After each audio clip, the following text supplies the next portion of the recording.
నమస్తే అన్నలు తమ్ముళ్ళు.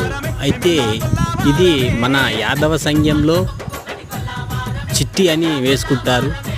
ప్రతి 6 నెలలకు ఒకసారి రిన్యువల్ చేసి ఆ డబ్బులు అందరూ మళ్ళీ ఒకతోన కూడి వేసి మళ్ళీ తలా ఇన్ని అవసరం ఉన్నోళ్ళకి అవసరం ఉన్నట్టు లేపిస్తూ ఉంటారు. అదే ఈ చిట్టి. కానీ ఇది చాలా గమ్మత్తుంటుంది భయ్య.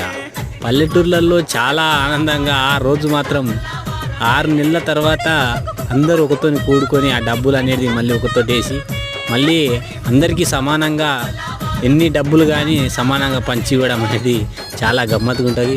ఇది ఒక యాదవ సంఘంలోకి మాత్రమే సాధ్యం. యాదవ సంఘంలో ఉన్న వాళ్ళకు మాత్రమే ఈ డబ్బులు ఇస్తారు. అదేవిధంగా ఇవి 16 లక్షల పైచిలకు జమ అయ్యాయి. మళ్ళీ ఇవన్నీ పంచి మళ్ళీ ఎవరికి వాళ్ళు ఎంతమంది లేపుకున్న కొట్టి క్యాండిడేట్ కొట్టి డబ్బులు పంచి ఇస్తుంటారు.